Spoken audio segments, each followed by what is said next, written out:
Et votre invité aujourd'hui dans la grande interview en direct sur Boursorama, c'est Mélanie Delattre. Bonjour. Bonjour. Merci d'être là avec nous. Vous êtes venu sans votre acolyte avec qui vous avez écrit ce livre à 80, Clément Fayolle, on le salue évidemment. Mélenchon aux portes du pouvoir, immersion dans le système.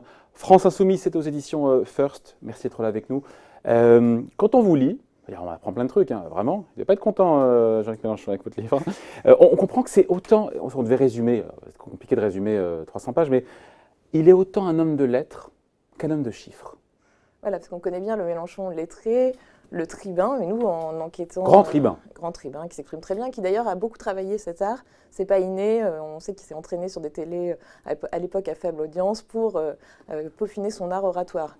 Mais nous, on a découvert aussi un autre aspect au travers de notre enquête qui a duré plusieurs mois, c'est le chef d'entreprise, le gestionnaire, fin gestionnaire, et surtout qui connaît très bien les arcanes du système politique, le remboursement des frais de campagne, même la finance. D'ailleurs, il est très très bien vu de son banquier, nous expliquait un ancien du parti de gauche, car au moment où ils ont touché l'argent de la campagne 2012, plutôt que de recruter à tour de bras, comme ça peut se faire dans les partis, on récompense les militants, lui, il investit dans un siège immobilier, il n'a aucun problème à avoir son emprunt, parce qu'ils savent qu'il y a peu de frais de ressources humaines qu'il va rembourser.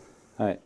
Vous en parlez de cette acquisition avec une SCI, c'est ça? Voilà, il maîtrise les arcanes, le notaire, la SCI, tout ça est très bien ficelé. Et auparavant, il avait déjà une partie de son argent personnel vient de l'acquisition de sa permanence parlementaire à Massy, qu'il avait très bien revendu. Donc ça lui a fait un petit matelas ensuite qui lui a permis d'investir encore dans l'immobilier. Voilà, mais tout ça est absolument légal, c'est pas le sujet. C'est pas… Il n'y a pas eu de… Voilà, mais voilà. Optimisation, toujours un peu à la… optimisation, toujours un peu à la frontière, parce que quand même, on ne savait pas trop à l'époque de l'acquisition de sa permanence si c'était avec son argent ou si c'était avec ses revenus d'élus, de députés. À l'époque, il y a eu débat. Donc lui nie, mais il y a eu débat sur l'origine de cet argent. Ouais. Vous écrivez, celui qui sans cesse attaque le système n'apprécie rien tant que l'exploiter à ses propres fins. Il est en même temps anticapitaliste, il est chef d'entreprise, fin optimisateur, on va dire. Il n'y a pas une petite contradiction quand même, non ? Petite contradiction, parce que d'ailleurs, ils l'ont reconnu eux-mêmes, ils se sont embourbés dans l'affaire des auto-entrepreneurs et nous, on les a longuement réinterrogés là-dessus. C'est-à-dire qu'au moment de la campagne, plutôt que de salarier ses équipes ou en CDD, ils préfèrent avoir recours à l'auto-entrepreneuriat. Ce qui, à l'époque, ils avaient pourfendu depuis toujours. Que n'a-t-on pas entendu la France Insoumise, Jean-Luc Mélenchon, sur les auto-entrepreneurs, les sous-jobs, etc.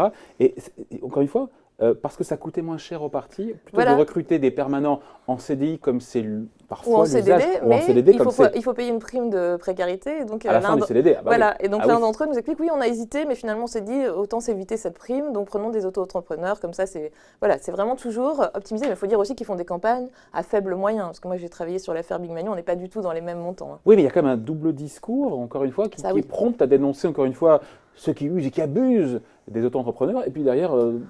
comme les non, copains, mais Mélenchon DRH, je préférerais ne pas l'avoir, parce que c'est sûr que c'est pas, il ne choisit pas ses salariés. Et donc, quelque part, il dénonce, on le sait souvent, l'argent roi, alors qu'on comprend bien en creux, il gère ses finances avec beaucoup d'acuité.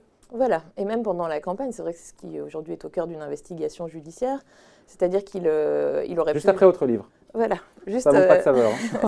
C'était pas calculé. Lui criera au grand complot comme d'habitude, mais nous on est sortis juste après qu'il y ait eu les perquisitions et qu'on n'avait pas vu venir.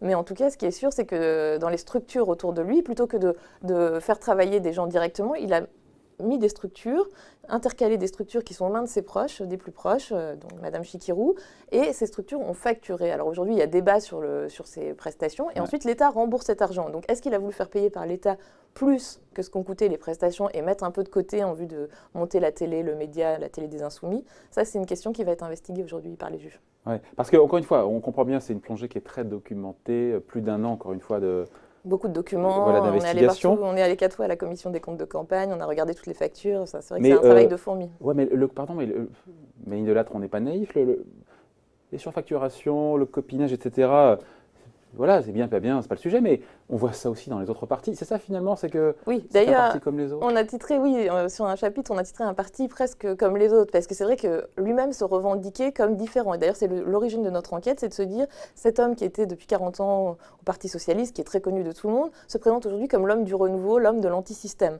Mais est-ce qu'il est vraiment anti-système? C'est ça qu'on a voulu voir. Et en réalité, ça fonctionne quand même largement comme le PS de l'époque. Et en quoi, donnons des exemples encore une fois sur ces petites combines pendant la campagne présidentielle. Qu'est-ce qu'on peut donner? J'en ai vu, il y a la facture de 6 000 euros de relooking réglée en 2016, donc dans l'une des petites mains de l'équipe Oui, ça c'était assez croustillant parce qu'en plus. Mais où est le problème, j'ai envie de vous dire? Aux 6 000 euros de relooking, c'est vrai que. Oui, parce que bon, il a changé de costume et il a mis des chemises col Mao, mais bon, c'est pas non plus la révolution. Non, ce qui est intéressant, c'est que c'est une société qui appartient à l'une de ses anciennes attachées de presse, qui est à Toulouse, et qui faisait des tricots en laine. Donc on était un peu surprise quand on l'a appelé. Bon, on lui dit mais c'est pas bizarre que vous ayez fait le relooking et fabriqué tous les pins de la campagne insoumise. Donc est-ce que là derrière il y a encore une petite optimisation en engrangeant de l'argent dans cette société qui peut-être ensuite rend des prestations sur la campagne, puisque cette femme ensuite était une partie prenante importante sur la campagne. Voilà, c'est un peu ce mélange des genres qu'on décrit. Toujours à la frontière, parce qu'il est très organisé, il ne va pas se mettre dans l'illégalité. La seule fois où il s'est fait attraper, c'était sur une histoire de chauffeur, parce que M. Mélenchon n'a pas le permis. Ouais. Et c'est quoi cette histoire de chauffeur? Ça remonte un peu à ça, non? Oui, c'était à l'époque où il était encore dans l'Essonne. Donc quand il perd son mandat... On est quand là pour le coup? On est dans les années 90, fin des années 90. Donc il perd son mandat de conseiller général. Il n'a pas le permis de conduire, pardon? Non, il n'a pas le permis de conduire, ou alors il ne conduit pas. Je crois qu'il ne l'a pas, on a eu du mal à savoir. Ouais. Et donc il se débrouillait toujours pour se faire conduire par les uns et les autres. Et ensuite, une fois élu, il avait un chauffeur. Ouais. Mais quand il part du conseil général, il n'a plus ce chauffeur. Il demande au président de lui garder quelques mois pour lui faciliter la tâche. Sauf qu'ensuite, il ne renonce plus jamais. Enfin, il veut garder ce petit avantage pendant des mois. Un opposant sort l'affaire et le président est embarrassé par cette histoire qui est la seule fois où il a eu écopé d'un rappel à la loi quand même. Ouais. Mais c'était un ABS. Hein, ça aurait pu être qualifié d'abus de bien social, mais ça n'a pas été poursuivi finalement par le parquet. En dehors de ça, encore une fois, qui n'a pas été poursuivi, rien d'illégal. On est encore une fois dans l'argent bien géré, l'optimisation. Voilà. Mais rien d'illégal. Là, il était à la frontière, à la marge. Là, cette fois-là, il était à la frontière. Il avait écopé d'un rappel à la loi. Dans tout ce que vous avez vu. On n'a pas trouvé de... Mais en tout cas, c'est une contradiction, voilà. On décrit, nous, le personnage qui est plus complexe, qui n'est pas forcément celui qu'il dit être. C'est ça. Avec des proches du candidat qui, on comprend bien, qui sont bien servis. Alexis Corbière, 15 000 euros pour ses interventions télévisées. Je ne me rends pas compte, enfin si je devrais me rendre compte un peu parce que je suis un peu dans le métier, mais c'est quoi? C'est aberrant, injustifié? Moi, ce qui me choque sur le couple Corbière-Garrido, c'est pas tant les montants, parce qu'on n'est pas dans des montants faramineux, c'est plus le double discours en permanence. D'ailleurs, on avait titré le chapitre sur la faucille et les paillettes. C'est un peu les révolutionnaires, parce qu'ils ont commencé vraiment à la gauche de la gauche, les militants, l'UNAFID, et ensuite ils sont toujours en train de gratter, ce qu'on décrit dans le chapitre, c'est gratter des petits avantages, toujours, c'est les petits avantages. Et ça, c'est pour des gens qui le dénoncent, c'est ça qui peut être choquant. Mais avec cette idée que ce n'est pas nécessairement pour de l'enrichissement personnel, je pose la question, on comprend que cette organisation est faite pour cet objectif, cette ambition, parvenir à rentrer à l'Élysée. C'est ça l'ambition politique. On n'est pas dans l'enrichissement personnel. Je pose la question. Non, je pense que c'est vraiment une machine. Et d'ailleurs, pour nous, machine de guerre. Machine de guerre. Et Jean-Luc Mélenchon n'est pas obsédé par l'argent. Enfin, on a vraiment vu beaucoup de gens. Personne nous a dit c'est quelqu'un qui aime l'argent. Non, il aime son petit confort. Il a un certain âge, mais il n'est pas obsédé par l'argent. En revanche, il est obsédé par le pouvoir et par l'idée d'arriver. Il aura 71 ans à la prochaine présidentielle. C'est sa dernière chance, donc il faut qu'il y arrive. Et donc il a fait différentes mues. Il a créé le parti de gauche, puis les Insoumis, où là c'était très intelligent, parce qu'aujourd'hui c'est un parti qui séduit les jeunes, qui apparaît comme le renouveau, l'antisystème, alors même que Jean-Luc Mélenchon est tout sauf le renouveau et l'antisystème. Il a cumulé X années de mandat, des dizaines d'années. Ouais. Avec cette obsession, Mélanie Delattre, du contrôle, vous écrivez, il a cette obsession du contrôle, comment ça se vit au quotidien? Avec parfois des gens qui sont écartés comme ça. Alors c'est quelqu'un qui est toujours entouré d'une jeune garde. C'est intéressant parce que c'est quelqu'un qui est toujours entouré de gens très jeunes, qu'il forme, il leur donne des lectures, des genres de travaux dirigés. C'est vraiment un espèce de gourou, de coach en même temps. Mais en contrepartie, ces gens-là travaillent pour lui, sont à son service. Et il n'y en a aucun qui a une ambition, une ambition qui pourrait contrarier la sienne. Il ne faut pas que la tête dépasse. Et les seuls qui se sont opposés quand il a quitté le parti de gauche, ou plus tard quand il a créé les Insoumis, ceux qui n'ont pas suivi le mouvement, ceux qui ont contesté, ont été écartés, et alors avec une brutalité, parce que c'est tout de suite les mots très violents. On a parlé à Lim Van Nock récemment. Lim Van Nock, très bien, on reçoit ici régulièrement, l'économiste. Ouais. Voilà, et le mot qui est employé le concernant par les Insoumis, c'est traître.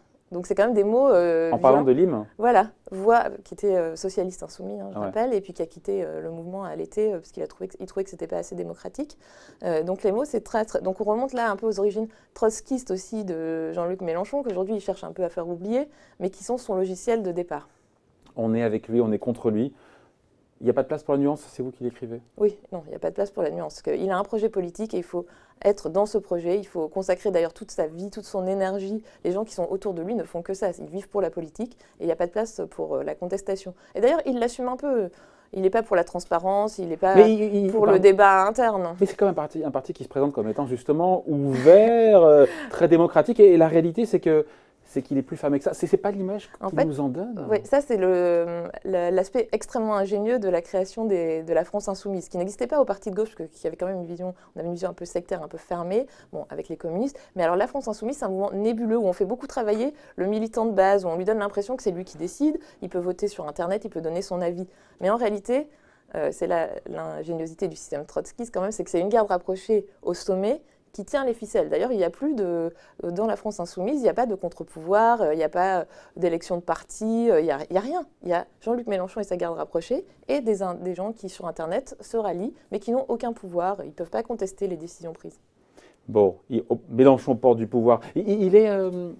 Il est financièrement, il est à l'abri financièrement. On se dit que même s'il n'a pas du tout, il ne cherche pas à s'enrichir spécialement, et voilà, on l'a dit, mais il est, avec tout ce qu'il a fait malgré tout, c'était un des plus gros patrimoines, je crois, de mémoire, oui, des candidats à l'élection présidentielle. Il est complètement à l'abri financièrement, et d'ailleurs c'était aussi un de ses sujets de préoccupation, parce qu'on a parlé à un de ses proches, et un jour, au détour d'une conversation, il lui dit « Ah, ça y est, toi tu es rentré…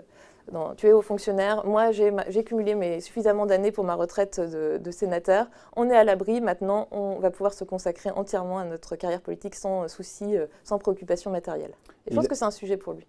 Donc on finit là-dessus, il a toujours 2022 en ligne de mire? Oui, enfin, après la perquisition, ça va être plus compliqué parce que là, on décrit beaucoup dans notre livre l'homme du buzz, l'homme qui sait parfaitement manier les médias, qui a la petite phrase qui va bien, qui monte le happening à l'Assemblée nationale. Et là, c'est vrai qu'on ne sait pas si c'était préparé ou pas, apparemment non, cette sortie au moment des perquisitions. Mais ça, c'est plutôt, ce buzz-là s'est retourné contre lui. Voilà. Bon, en tout cas, ce livre, encore une fois, il faut le lire. Donc voilà, ça se penche sur les finances de la France insoumise. Et puis c'est vrai qu'on finit là-dessus, il y a l'enquête judiciaire. Là, 3 juges qui enquêtent notamment sur le financement et les comptes de sa campagne électorale de 2017. Et voilà, livre bouclé avant les perquisitions. Mais encore une fois, ça prend une saveur particulière, non, ce livre, quand il y a les perquisitions derrière, non? Tout à fait. C'est vrai qu'on s'est dit qu'on n'était pas tombé complètement à côté. Voilà. Contrairement à ce que Mélenchon a pu dire. Voilà. Et puis, oui, c'est vrai qu'il ne nous a pas fait notre promo. Non. Oh. Qu'on parle de bien ou en mal, le principal c'est qu'on en parle. Allez donc, Mélanie Delattre avec Clément Fayol à 80, donc Mélenchon porte du pouvoir, immersion dans le système France Insoumise aux éditions First. Merci beaucoup. Merci. Au revoir.